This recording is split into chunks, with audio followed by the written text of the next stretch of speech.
আমি সম্পূৰ্ণভাৱে আমি নাটচাত কৰিছোঁ কাৰণ কোনোবা জড়িত থকা নাথাকাটো এইটো তদন্তৰ পিছতহে ক'ব পৰা যায়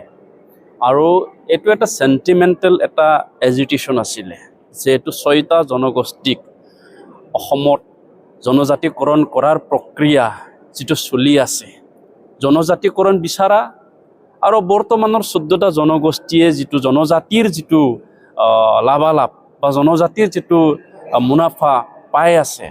হেৰাৱাৰ আৰু পাৱাৰ ইয়াৰ মাজত এটা বিভেদ সৃষ্টি হৈছিল আৰু 29 তাৰিখত অসমত বিধানসভাৰ শেষ দিন আছিল আৰু ইয়াতে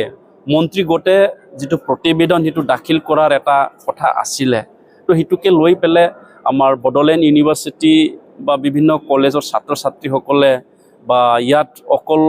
এটা জনগোষ্ঠীৰ বুলি নহয় আমি ক'ব নোৱাৰো কাৰণ ইয়াত ট্ৰাইবেল যিসকল আছে ট্ৰাইবেল ষ্টুডেণ্ট অৰ্গেনাইজেশ্যন বিলাকে বা ট্ৰাইবেল ষ্টুডেণ্ট বিলাকে এজিটেশ্যন কৰিছিলে আৰু এই এজিটেশ্যন কৰি পেলে আমাৰ বিটিআৰত বিটিচিৰ যেটো পবিত্ৰ সদন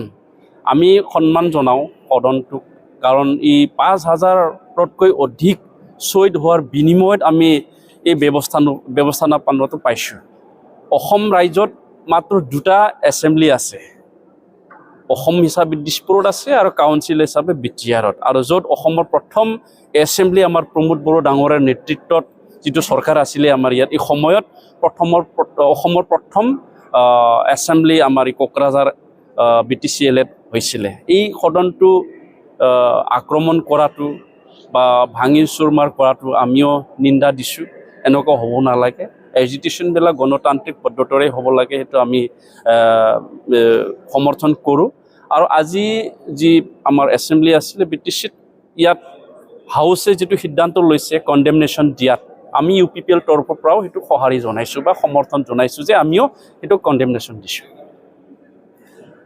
থ্যাংক ইউ